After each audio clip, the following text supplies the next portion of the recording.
The ghosts in the haunted house are begging me not to leave. Chapter 1. The ghost in my haunted apartment is helping me edit my resume. It was 3:17 a.m. when my computer screen suddenly flickered to life. The eerie blue light illuminated my face as a line of blood-red text typed itself into the Word document. Proficient in Microsoft Office? You can't even use Excel. What a joke. I stared at the screen, my fingers frozen over the keyboard. More words began to pop up in the document. Delete hard-working and diligent. These days, corporations see those words and start drooling like dogs that have found a pile of shit. And who told you to write willing to work overtime? Have you no self-respect? I slammed the laptop shut, a chill running down my spine. I knew there was something wrong with this goddamn apartment. My name is Leo, 29 years old, formerly a PowerPoint jockey for a tech company, currently an unemployed layabout for the last 6 months. Last month, I saw this place on my realtor friend's social media feed. Downtown, right by the subway, newly renovated. Market price was $3,000 a square foot. He was listing it for $800. The reason was simple. It was a murder house. 3 people had died here in the last 5 years. The last owner hanged himself, and they say his body swung in the living room for 3 days before anyone found it. I looked at the photos. The balcony got great light, the kit mic was huge, and most importantly, I was broke. So broke even the ghosts couldn't be bothered with me. I knew something was off the first night I moved in. I got up to use the bathroom in the middle of the night, and found the toilet seat was warm. 2 beers were missing from the fridge. And the weirdest part? The Wi-Fi was blazing fast. At least 10 times faster than my last place. Could it be ghosts were leeching my internet? As I was muttering to myself, a loud splash came from the bathroom. On the frosted glass, a soaking wet human silhouette slowly materialized. "Hey, buddy," a raspy male voice called from inside. "Can I borrow a towel? I'm getting a little pruny in here." The guy floating in my bathtub introduced himself as Mike. He was a programmer who died suddenly in 2019. Cause of death: cardiac arrest in the tub after a 72-hour coding marathon. "I could have been saved," he grumbled, wringing water out of his hair. "But HR said death from overwork doesn't count as a workplace injury, because I didn't die at my desk." I handed him a towel. "So you're a vengeful spirit?" "Vengeful my ass." Mike rolled his eyes. "I can't bear to leave this apartment. Do you have any idea how expensive real estate is in the afterlife? 4 lost souls like us with no graves. A haunted house in the mortal world is all we can afford." He held up his waterlogged fingers to count. "This place has had 3 deaths. It's got heavy yin energy and terrible feng shui, which makes it prime real estate in the netherworld. The 3 of us fought hard to claim residency here. If you move out and the next owner brings in an exorcist, we'll be out on the streets." Suddenly, the chandelier in the living room began to sway. A woman in a business suit slowly descended from the ceiling, the ligature marks on her neck clearly visible. "Why are you explaining all this to him?" she said coldly. "Just scare him off already." Mike waved his hands frantically. No. This guy's all right. He even burned some toilet paper as an offering for me." The female ghost floated in front of me, the scent of rotting perfume filling the air. "Listen up," she said, her words sharp and deliberate. "Either you stay here for the full 5 years until the mortgage is paid off." She then cracked a horrifying smile. "Or I can show you what freelancing for the dead really means." My knees went weak, and I nearly collapsed. "Ma'am, let's talk this out." She tossed a document at me. Haunted House Residency Agreement. Party A, Leo Living Human. Party B, Vanessa Hanged Ghost, Jean Mike Overwork Ghost, Frank Zhang Jumper Ghost. Clause 1. Party A shall not move out without authorization. Otherwise, Party B reserves the right to engage in moderate levels of intimidation. Clause 2. Party B shall assist Party A in resolving issues related to career, relationships, health, etc. Clause 3. Utilities shall be split evenly. After I signed, Vanessa's expression softened slightly. "By the way," she said suddenly, "don't you have an interview tomorrow?" I nodded. The 3 ghosts exchanged a look, their smiles unsettling. "Send me the address," Vanessa said, her tongue lolling out before snapping back into her mouth. We're familiar with that company. Chapter 2. The Ghostly Headhunters. At 4:23 a.m., my phone buzzed. A text from an unknown number appeared on the screen. Wear the blue shirt, no tie. The HR director, Miss Felix, hates any man in a tie. Her ex-husband was an investment banker. I shot up in bed and looked around. A puddle of water was seeping from under the bathroom door. And Mike's voice drifted out faintly, "Don't look. Vanessa Dream hacked their HR files. She knows their personnel records better than the CEO." My closet door creaked open on its own. The blue shirt I hadn't worn in 3 years floated out. A grease stain from a hot pot dinner last year still on the collar. "Wait," I said, grabbing the shirt. "What exactly are you guys doing?" Half of Vanessa's face phased through the ceiling, her long hair dangling in front of my eyes. "Getting you the offer, of course." Her rotting fingertip tapped my phone. "This company, Apex Tech? They drove 2 programmers to suicide 2 years ago and worked a product manager to death last year. Their karma is so bad, the underworld opened up a special 18th level of hell just for them." The curtains billowed without a breeze, and a yellowed employee handbook landed on my lap. I opened the first page, which was covered in tiny, blood-written notes. "CEO's office, 3rd drawer on the left, has sedatives. The chicken legs in Wednesday's overtime meal are leftovers from last week. The receptionist, Tina, is sleeping with the CTO." Mike's soaked head poked out from behind the door. "We've got 3 of our guys squatting in their server room, ready to crash the network at a moment's notice." He grinned, revealing waterlogged gums. "Don't worry. Go in there and lay it on thick." Under the sun, the glass skyscraper housing Apex Tech looked like a giant coffin. The moment the receptionist looked up, I heard Vanessa's cold laugh in my ear. She's wearing a listening device in her right ear. She's the CEO's spy. My hand trembled as I passed her my resume, and the paper accidentally fluttered onto her miniskirt. "Sorry," I whispered as I bent down. "Your CTO's wife is coming to check on him this afternoon at 3. The receptionist's expression froze.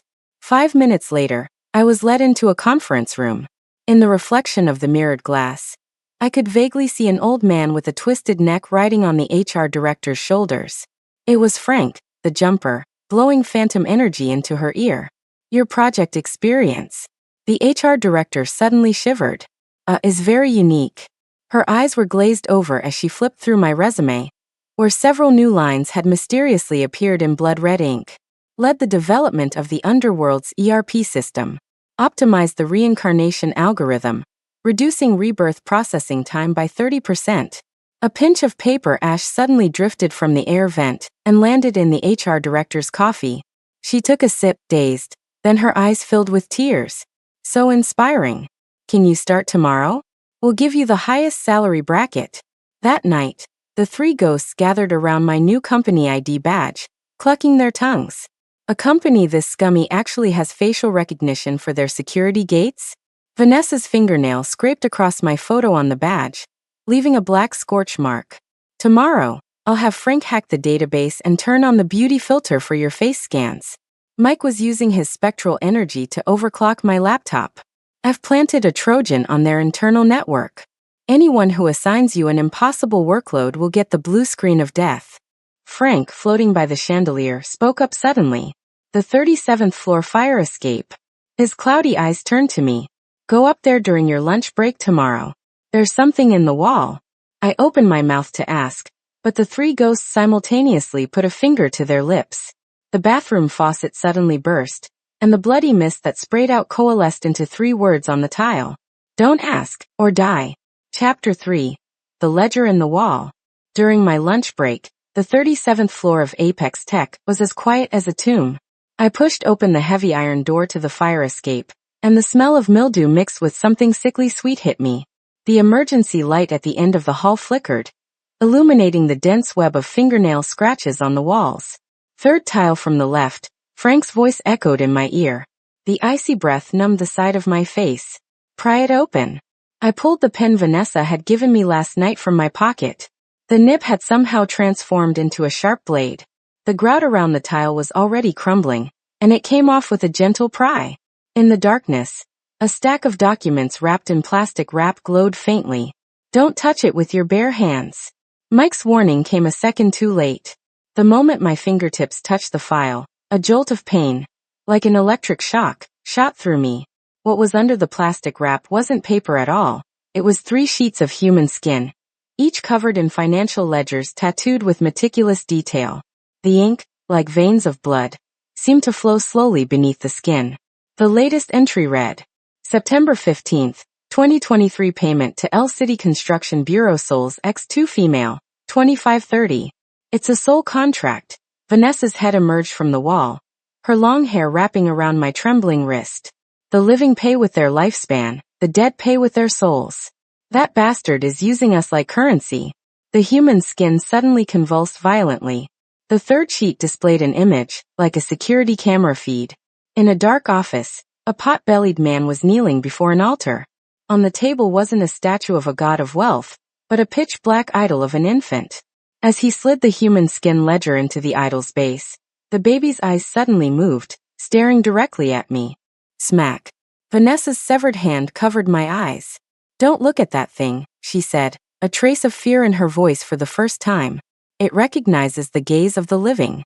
By the time I got back to my desk, my shirt was soaked in a cold sweat. My computer screen lit up on its own, and Mike's greenish, pixelated face filled the screen. Found it. That's a demon mother idol, brought over from Thailand last year. The CEO uses a blood offering every Friday night to power its magic. The two missing women from the marketing department were the sacrifices. The chat window on my screen began to flash frantically. A message exploded in the company-wide group chat. Important notice. All nighted tonight to push the project. The CEO will be distributing incentive bonuses in person. A private message from Chloe, the admin assistant, popped up. You're so lucky, newbie. Mr. Felix specifically requested you join us. My phone vibrated in my pocket. A spectral text from Vanessa. Go to a bathroom stall now. Don't look back. It can smell the life on you. Inside the locked stall, the three ghosts were arguing furiously. It's too soon to make a move. Mike, in his watery form, sloshed around in the toilet bowl. We at least need to find out. Vanessa's nails dug into the stall partition. Find out what? That bastard is going to use him as an offering tonight. Frank suddenly pressed his rotting face close to mine. Kid, you afraid of a little pain? Before I could answer, his withered fingers plunged into the flesh just below my collarbone. Amid the searing pain, a jade tablet glowing with a faint green light was shoved into the bloody wound. This is a soul-calming talisman. The developer stuffed it in my mouth when I jumped from their construction site. What flowed from his wound wasn't blood, but a black, fibrous substance. Now it recognizes you as its master. That evil god will think you're one of its own. The sound of high heels echoed outside the stall, and Chloe's sickly sweet voice seeped through the crack in the door. Leo. Mr. Felix asked me to bring you some coffee. Vanessa's pupils constricted to pinpricks. Don't drink it. It's laced with. The sound of the doorknob turning cut her off. Chapter 4. The coffee on the altar. As the doorknob turned for the third time, the light in the stall exploded. In the darkness, a rotting hand shot out of the toilet drain and grabbed my ankle. Mike's voice, echoing from underwater, commanded, "Hold your breath." I instinctively took a deep breath, and the next second, I was yanked into the rushing sewage. Then I crawled out of the admin department's printer. Netherworld Express. 5-star rating, Mike said. Half his body was still stuck in the toner cartridge. He pointed a smudgy finger at my suit. That coffee is on your desk. It's got a full dose of obedience potion. One sip and you'll walk right into the sacrificial chamber on your own. I wiped the filth from my face and felt the jade talisman under my collarbone burning. Tiny black patterns were spreading across my skin, like living veins crawling toward my heart. The side effects are starting. Frank's head dangled upside down from a ceiling vent. The talisman is rewriting your life force frequency. Once the pattern reaches your heart, the evil god will recognize you as one of its thralls. The printer whirred to life and spat out a blood-stained sheet of A4 paper. Don't touch the coffee. Let Vanessa drink it. She's your stand-in now. Vanessa's cold laugh seeped from the paper. Suits me just fine. Her form solidified in the air. Her rotting business suit transforming into a perfect replica of my own. That bastard owes me 2 lives. Tonight I collect the interest. By 11 p.m., the entire office was in a state of bizarre euphoria. The marketing manager's eyes were bulging as he chewed on his own fingers while typing. The finance director was on all fours, licking coffee stains off the floor like a dog. The receptionist was using lipstick to draw strange symbols on a mirror. "Don't look at them," Mike whispered in my ear. Last week, Mr. Felix poured spirit-opening broth into the water cooler. The whole company is a bunch of half-human puppets now. A dark red light seeped from under the CEO's office door. The moment I pushed the door open, my 98.6-degree body heat caused frost to form on the doorframe. The demon mother idol on the altar slowly turned its head, its pitch-black eyes locking onto the jade talisman under my collarbone. Then it smiled. "One of us has arrived?" The pot-bellied man rose from his leather chair, a murky light glinting behind his gold-rimmed glasses. "Alio, did you have your coffee?" The version of me played by Vanessa nodded stiffly and drained the drugged coffee in one gulp. "Excellent. Excellent." Mr. Felix clapped, and a few maggots wriggled out from the folds of his skin. "We're breaking ground on a new project today. You're coming with me to the construction site for the foundation ceremony." As he turned to wipe the idol, I noticed several long hairs stuck to the leather chair, the exact same color as the missing marketing employees. In the underground garage, Mr. Felix hummed a little tune as he started his Mercedes. A dull thudding sound came from the trunk, as if something was struggling inside. "The talisman's power is turning on you." Frank's voice came from the car's GPS. "Once the patterns reach your throat, you'll be able to see the real world. But they'll be able to see you too." In the rearview mirror, Vanessa's disguise was distorting. Corpse fluid seeped from under her suit, and the sigil from the coffee was burning through her stomach, creating a green smoke. "Hang in there," I whispered under the cover of a cough. "We just need to find where they're keeping." The GPS screen suddenly fizzled with static, and Mike's ghostly face filled the display. "Bad news. The souls of the two missing women aren't in the idol." As the Mercedes pulled into the abandoned construction site, the car radio automatically tuned to a news report from the previous year. Collapse at an L-City development site due to illegal nighttime construction. The bodies of two female university students have yet to be recovered. The tires crunched over scattered rebar. In the distance, a dozen blurry figures stood in a foundation pit.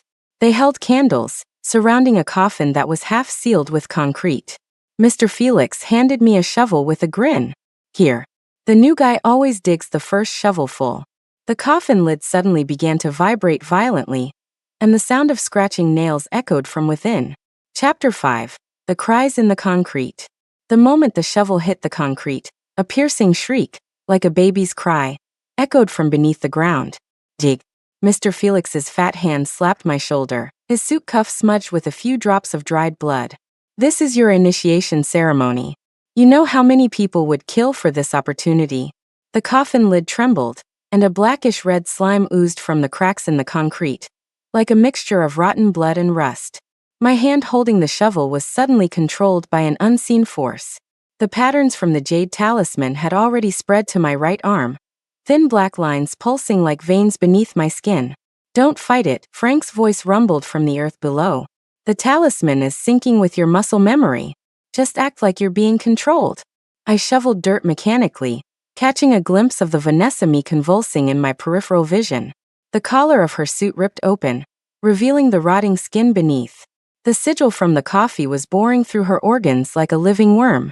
3, 2, 1. Mr. Felix suddenly raised his phone, the flashlight beaming. "Open the coffin." The dozen shadowy figures knelt in unison, and the cement coffin exploded with a deafening crash. From the thick, foul-smelling fog, two female corpses in Apex Tech uniforms sat up straight. Their skulls had been sawed open, their brain tissue embedded with microcircuits, and their spines were connected to rebar that had been poured into the concrete foundation. "Our latest model of human pillar employees." Mr. Felix inhaled deeply, intoxicated. "They can work 24/7 even after death, and we don't even have to pay for their health insurance." The burning sensation from the talisman suddenly shot up to my throat. My vision turned blood red. The entire world warped. I could see countless infant spirits writhing inside Mr. Felix's bloated body. The kneeling crowd was made of decaying corpses, and the two reanimated female employees, their souls were actually pinned to a steel frame 5 meters away, screaming silently. "See it now."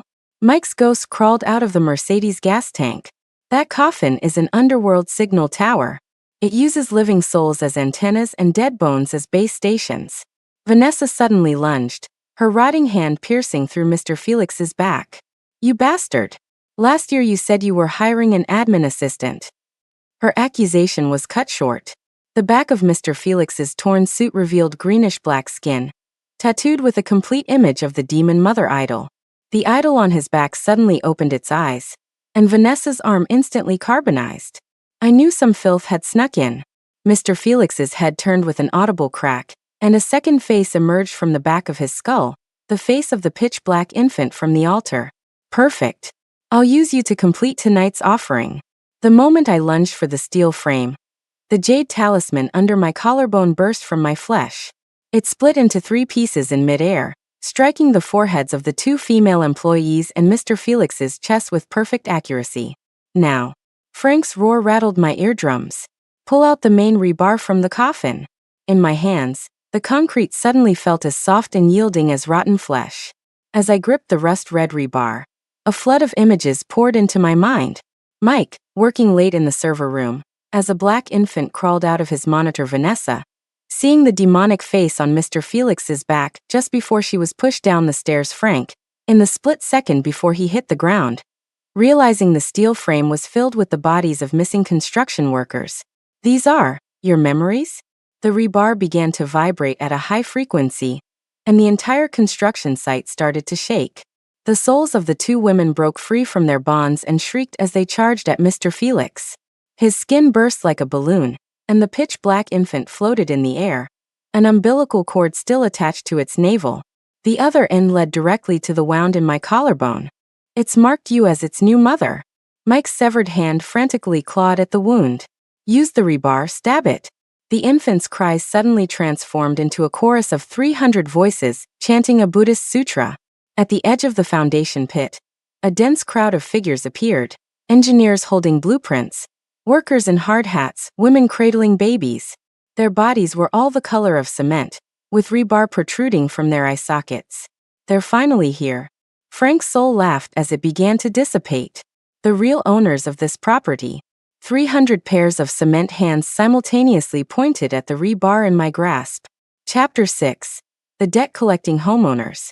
When the 300 cement-encased bodies opened their mouths in unison, the entire construction site echoed with the sound of cracking concrete. "Give us back our lives." The low-frequency resonance shattered the windows of the Mercedes into dust. The umbilical cord in my collarbone wound writhed frantically, pulling out a gush of black blood with every struggle. The souls of the female employees impaled on the rebar suddenly split and reformed, merging into a giant, translucent serpent that coiled around the infant. "Don't pull out the cord." Vanessa's carbonized arm crumbled into ash. "That's a yin-yang contract. If you sever it by force, you'll..." The cement spirit's fingertips were already poking into my back. There was no pain, only a flood of memory fragments pouring up my spine. March 2018, Mr. Felix mixing substandard rebar into the pile driver. A stormy night in 2020. His order to pour concrete directly into a collapsed pit last week. The final screams of the missing female employees before they were welded into the coffin. "This isn't about revenge," I heard my own voice say, mixed with the echoes of 300 others. "This is about making you watch." The rebar in my hand suddenly grew scorching hot. The rust peeled away to reveal glowing, dark gold sigils. Mike's ghost emerged from the sigils, his watery form now replaced by the image of a programmer in a plaid shirt. Finally activated. The backdoor program I left in the main rebar. The pitch-black infant let out a high-frequency scream. The umbilical cord attached to its navel sprouted countless blood-red threads, spreading across the entire construction site like circuitry on a motherboard. Every piece of rebar began to glow, and a massive blood-red sigil, a twisted version of the Apex Tech logo, appeared on the ground. "You think you're the only one who can use technology for evil?" Mike's soul rapidly typed code in the air. "That human pillar management system you forced me to write?" I secretly added a little exorcism subroutine. Beneath Mr. Felix's burst skin, his bare bones were revealed, each one etched with a miniature QR code. Amid a chorus of scanning sounds, the 300 spirits all turned and pressed their rotting hands against the codes. "Your Underworld account ending in 2023 has received a new deposit. 1 life debt. Automatically redeemed for 1x 18th level of hell experience voucher. The pitch-black infant contorted as if torn by an invisible hand. It shrieked and spat out 2 balls of light, the souls of the devoured female employees. Vanessa's remaining arm shot out, catching the orbs and pressing them into her own carbonized wound. Clause 3 of the contract, her burning eyes locked onto Mr. Felix. Party B shall assist Party A in resolving career-related issues. The cement spirits suddenly began to sing a requiem. The sound waves cracking open a massive fissure in the ground. Countless small, grayish hands reached out from the fissure, grabbing Mr. Felix's ankles and dragging him down. He desperately clawed at the floating infant, only to find the umbilical cord had already wrapped itself around his own neck. No. I'm your provider. The infant bit his head off. As the pre-dawn rain washed over the construction site, I knelt in the mud vomiting. The jade talisman under my collarbone had melted, leaving a bloody hole that went straight through me.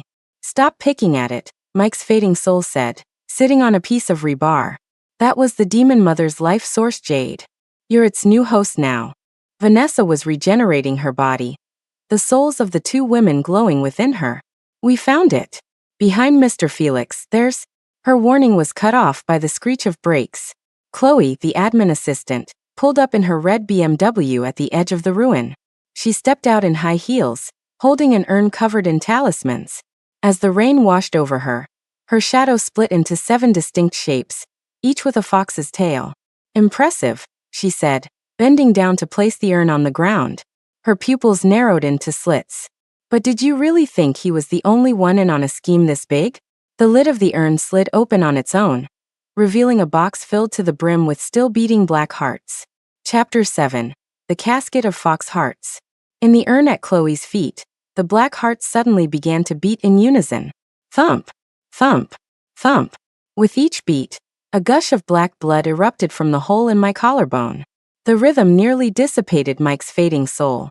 The fine cracks in Vanessa's newly regenerated body reappeared, and the 2 female employee souls inside her groaned in agony. Don't listen to the heartbeat.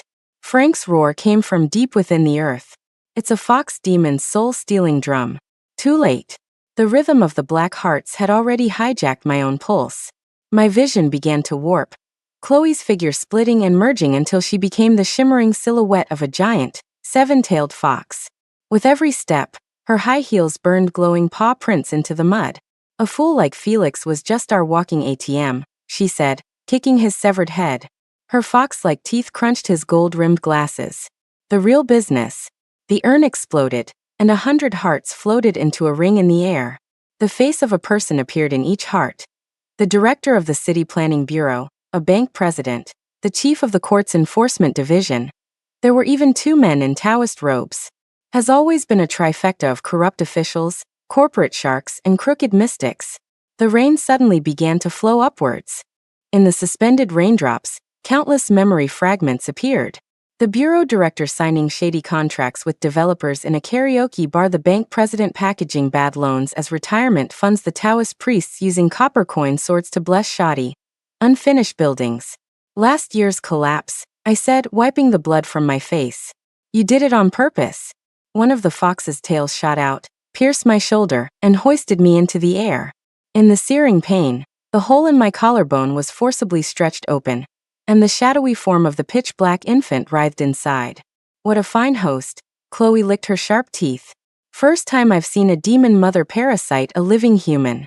She leaned in and whispered in my ear, you know why you were chosen? Because the resentment of the poor. Her claw grazed my neck. Is the most nourishing. A bolt of green light shot from Vanessa's carbonized arm. Now fused with the 2 female souls, her left side was a rotting ghoul, while her right side looked perfectly human. The green light struck the urn, and the 100 hearts convulsed in unison. The 2019 Black Friday sale. Vanessa's human half wept. You buried 7 young boys in the foundation of that shopping mall. The 2021 winter solstice. Her ghoulish half-snails grew long and sharp. You used a silencing spell to muffle the screams of the elderly when you demolished that nursing home. The green light formed into chains that bound the fox's tails, and I fell heavily into the mud. Mike's fading soul took the opportunity to dive into the hole in my collarbone, shouting, recite it. The 37th note in your phone. I fumbled for my phone with trembling hands. The screen lit up on its own, displaying a note Vanessa had secretly typed on the night I moved in. Article 3.7 of the Underworld Labor Code. For those who die due to malicious withholding of wages, the creditor must personally experience the suffering of the hungry ghost realm. The sound of rattling chains rose from the ground, and 6 tall, capped figures emerged from a fissure. The lead bailiff opened a ledger, his voice like a rusty knife scraping bone. Fox Demon Lily, guilty on 113 counts of soul debt. The sentences. Chloe suddenly tore off her human skin, and her 7 tails erupted in a storm of black foxfire. You think a few low-level grunts like you can stop me? The black flames she spewed forced the bailiffs back. In the chaos, the 100 hearts began to converge, gradually forming a massive, grotesque ball of flesh. Shit. Mike screamed inside me. She's summoning. A slit opened in the flesh mound, revealing the half-familiar face of a golden Buddha. It was the same one from the lobby of Apex Tech. Chapter 8. The Hungry Ghost Chain Debt. The moment the golden Buddha in the flesh mound opened its eyes, all the rain from the construction site poured backward into the hole in my collarbone. In the agony, Mike's soul was flushed out by the flood of dark energy, and Vanessa's chains shattered. The fox demon, Chloe, her 7 tails now wreathed in black fire, had countless sutras appearing on every strand of fur. Behold, the real Apex Golden Buddha. She shrieked, tearing open the flesh mound. Gold-plated on the outside, but inside, it's a demonic fetus forged from 300 pounds of corpse oil. In the putrid, holy light, I saw countless struggling souls trapped beneath the Buddha's lotus throne. The ones on top were especially clear. A feng shui master chewing on his own fingers, a bank president being strangled by his own tie, the director of city planning endlessly counting a stack of hell money. A hungry ghost buffet. Chloe's foxtail snatched a black heart and stuffed it into the Buddha's mouth. Your 3-course meal of greed, hatred, and ignorance is served. As the Buddha chewed, the pitch-black infant in my collarbone hole began to wail. The pain transformed into a grotesque feeling of fullness, as if countless people were feasting on offerings inside my stomach. It's a backlash. Mike's soul yelled, clinging to my ear. The jade talisman shattered, but the demon mother has claimed you as its host. The bailiff's chains suddenly changed direction, locking onto my limbs. The lead bailiff flipped to a new page in his ledger. My photo appeared on it, with the living room of my haunted apartment in the background. Leo, lifespan not yet depleted, but now liable for Hungry Ghost Realm Chain Debt X1 Guarantor, Frank. Human Pillar Technology Patent Fees X1 Inventor, Gene Mike. Underworld Residents Squatting Fees X3 Creditors, Vanessa. Chloe's fox fur trembled with laughter. Surprise. The mortgage on your haunted apartment was actually a reincarnation loan from the Hungry Ghost Realm. The Golden Buddha spoke, its voice like a broken subwoofer. Pay. With your flesh, or your soul? Vanessa's fractured soul form suddenly appeared in front of me. Clause 4 of the contract. Her rotting half crumbled. When Party A faces irresistible force, Party B must activate the ultimate protocol. The fading souls of Mike and Frank both shuddered. Are you insane? Mike's code-like form flickered violently. That will completely.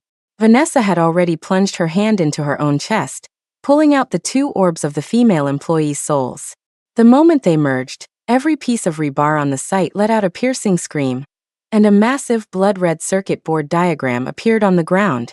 When we died in the server room last year, the overlapping voices of the 2 women echoed through the rainy night. We secretly connected to the Underworld's 6 realms of reincarnation server. Beams of light shot from the blood-red circuit board into the sky. 6 slowly rotating black holes appeared in the clouds, each with data cables like chains dangling from them. Chloe's fox fur stood on end. You motherfuckers hacked the cycle of reincarnation. The infant in my collarbone hole suddenly stopped crying. It started to laugh. Countless black veins spread from the hole, instantly covering my entire body. My perspective shot up into the clouds. I could see.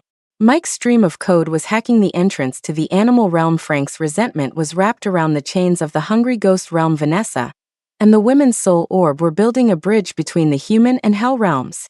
And my hands, no, they were now giant, translucent hands made of data, were grabbing the golden Buddha's head and shoving it into the realm of the Asuras. No. Chloe's burning tails lunged at me. We've been making offerings to that for. Her scream was cut short. The demon mother's voice came out of my mouth unbidden. Thanks for the meal. The moment the Buddha's face was half eaten, all the black hearts exploded simultaneously. The rain suddenly turned blood red, and the 300 cement spirits tilted their heads back, catching the ash that fell from the sky. Chapter 9. Human Ghost Online. A blood-red 404 error message flashed across my retina. 6 realms of reincarnation server overload. Current rebirth queue. 1,342,857. Estimated wait time. The 6 a.m. sunlight passed straight through my body, casting no shadow on the ground. What flowed in the veins beneath my skin was no longer blood, but fine lines of binary code. The convenience store clerk watched in horror as the price scanner read the barcode on my wrist directly, including my soul's weight. 0.84 ounces. Your current state is what we call a supernatural conduit. Mike's code form flickered across my optic nerve. Half human, half ghost, neither living nor dead. The perfect data cable for a human-ghost network. My phone automatically dialed Vanessa's number. The overlapping voices of the 2 female employees came through the receiver. We found Chloe's backup drive. It's in the 37th floor fire escape at Apex Tech. The line went dead. The pitch-black infant in my collarbone hole burped, spitting out a single strand of fox fur. The Apex Tech building was surrounded by police tape, but the reflection in the glass doors wasn't me, but countless data ghosts flitting about. As I phased through the wall into the elevator, the car suddenly went into freefall, and the floor buttons all transformed into symbols for the 6 realms of reincarnation. Don't panic, Frank's resentment coiled around the elevator cables. It's those crooked priests. They added a Hell Realm verification to their firewall.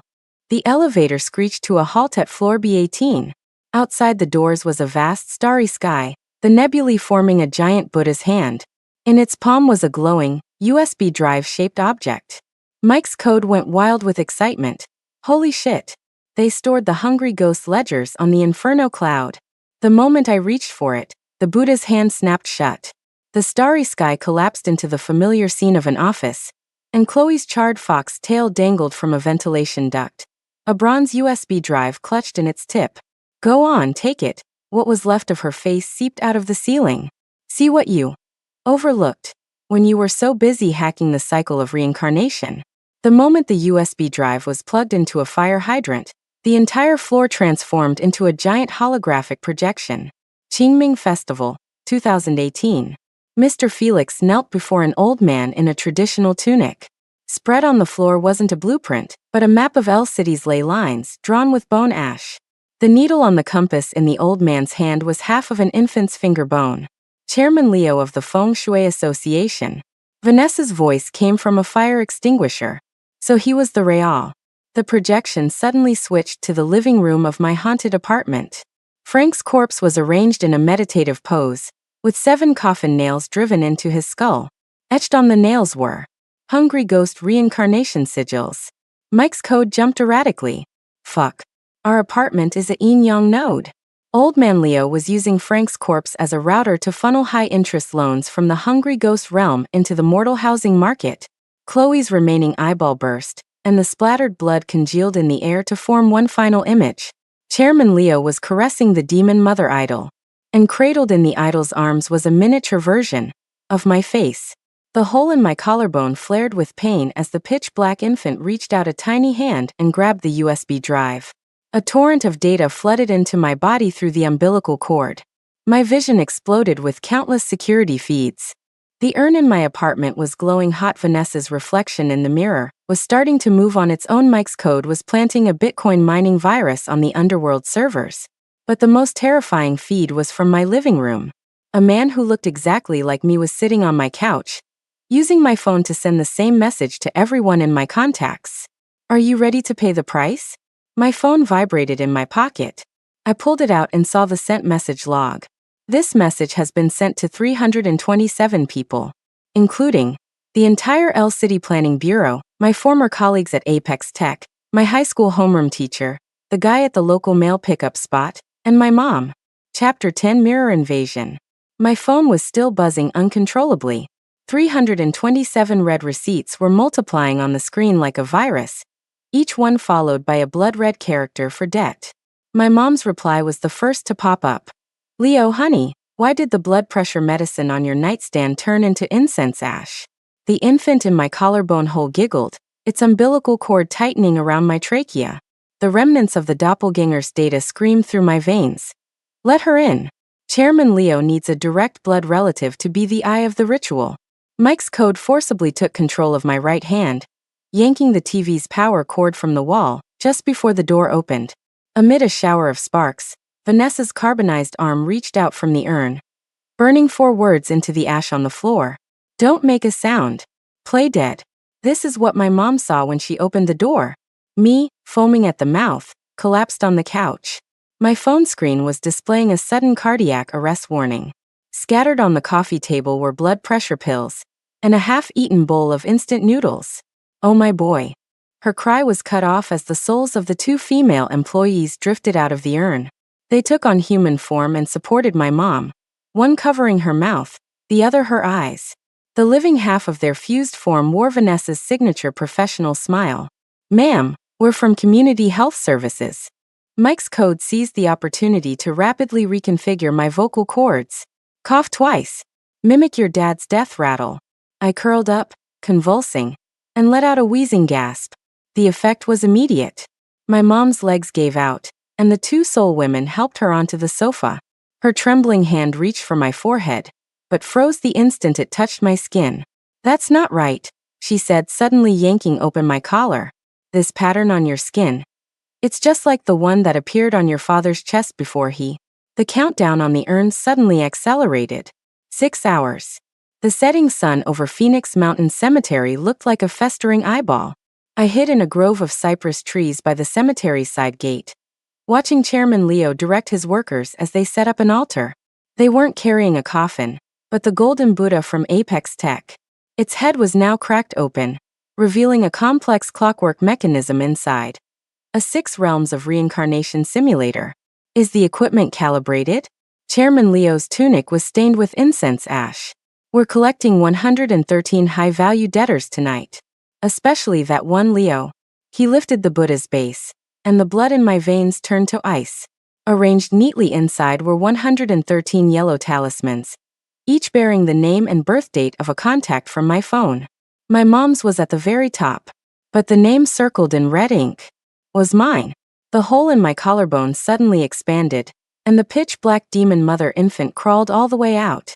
It floated in front of me and for the first time, opened its eyes. Its left eye was the Apex Tech logo. Its right eye was the floor plan of my haunted apartment. They call me a debt collection AI. The infant's thoughts resonated directly in my skull. In reality, I am the previous chairman of the Feng Shui Association, dismembered by Leo himself. Its tiny hand pressed against my forehead, and fragments of a 20-year-old memory flooded my mind. Chairman Leo burying his master alive at a ley line node, forging his resentment into a human abacus. The housing project my father helped build just happened to suppress the leaking resentment, and my haunted apartment was the secondary burial site. Your father saw through the plan before he died.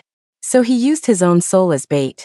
The infant's right eye wept tears of blood, to plant a seed of retribution in you. When the countdown hit 3 hours, the urn opened on its own. Vanessa emerged in her complete form. Her left side was a carbonized ghoul, her right a living office worker. Their center a fusion of the 2 female souls, with the faint outline of Mike's code wings and Frank's resentment armor behind her. Final clause of the contract. She placed both hands on my shoulders. When Party A faces imminent soul destruction, 300 cement spirits rose from the earth, each holding a virtual effigy of one of my phone contacts. Party B reserves the right to initiate a class action lawsuit. Chapter 12. Supernatural Bankruptcy Liquidation. As the clock struck midnight, Chairman Leo slit his wrist. Blood dripped onto the Buddha's gears, and the ground of Phoenix Mountain Cemetery lit up with a network of fluorescent green lines. It was a miniature map of El City's ley lines, laid out in bone ash, with a coffin nail driven into every node. The hour is nigh, he laughed, flinging his bloody hand. 100 ghosts carry the coffin, all debts returned to. A sudden gale overturned the altar. The 300 cement spirits raised their hands in unison, shooting streams of data that bound the golden Buddha. Vanessa's fused form floated into the air. Her carbonized left arm plunged into the crack in the Buddha's head, while her living right arm pulled a yellowed file folder from her suit. Pursuant to the Underworld Debt Code, Chapter 7, Article 13. Her voice shook the leaves from the cypress trees. We hereby file a class action lawsuit against the debtor, Liu Yongchang. The folder exploded, and countless blood-stained documents formed into chains in the air. A confession letter from 1998 for burying his master alive, construction plans from 2003 for altering the ley lines, a contract from 2020 using souls from the Hungry Ghost realm as mortgage collateral. As Chairman Liu staggered backward, the umbilical cord from my collarbone hole snapped taut. The pitch-black infant crawled along the bloodline and perched on his shoulder. The Apex Tech logo in its left eye began to spin wildly. Master? Leo's face was ashen. Impossible. I made sure you were. The infant's right eye projected the floor plan of my apartment. The walls became transparent, revealing what was inside the main load-bearing wall. A mummified corpse in a meditative pose, with 7 copper coins driven into its skull. You used coffin nails to seal me. The infant's thoughts sent a wave of pain through everyone. My disciple used a load-bearing wall to suppress you. Now, it's time to settle the accounts. Mike's code suddenly detached from Vanessa's wings and rained down like golden light into the Buddha. The jammed gears of the reincarnation simulator began to turn again. But this time it wasn't outputting debt data. It was outputting the virus my father had planted before he died. Dad. The flickering code on the screen slowly formed a face, the same silent man from the funeral photos. He looked at me with an apologetic expression, his lips forming 2 sentences. Collateral has been redeemed. Go home and check the load-bearing wall. Chairman Liu let out an inhuman howl. His skin bulged with countless small lumps, and the tip of a coffin nail emerged from each one. The very nails he had driven into the ley lines. No. These nails are supposed to be in the debtors? Vanessa's living half sneered. Too bad. During the class action lawsuit just now, all debt relationships were reversed. The cement spirits raised their hands, each holding a glowing, red paid in full stamp. The pre-dawn light found my apartment eerily quiet. I had chiseled away a corner of the load-bearing wall. Inside, besides the mummy, was a small iron box. I opened it to find 2 things: my dad's old union card, and a yellowed piece of paper. Leo, if you're reading this, it means Dad's stupid plan worked. The body in the wall is Leo's master. I switched them at the construction site. Don't be afraid.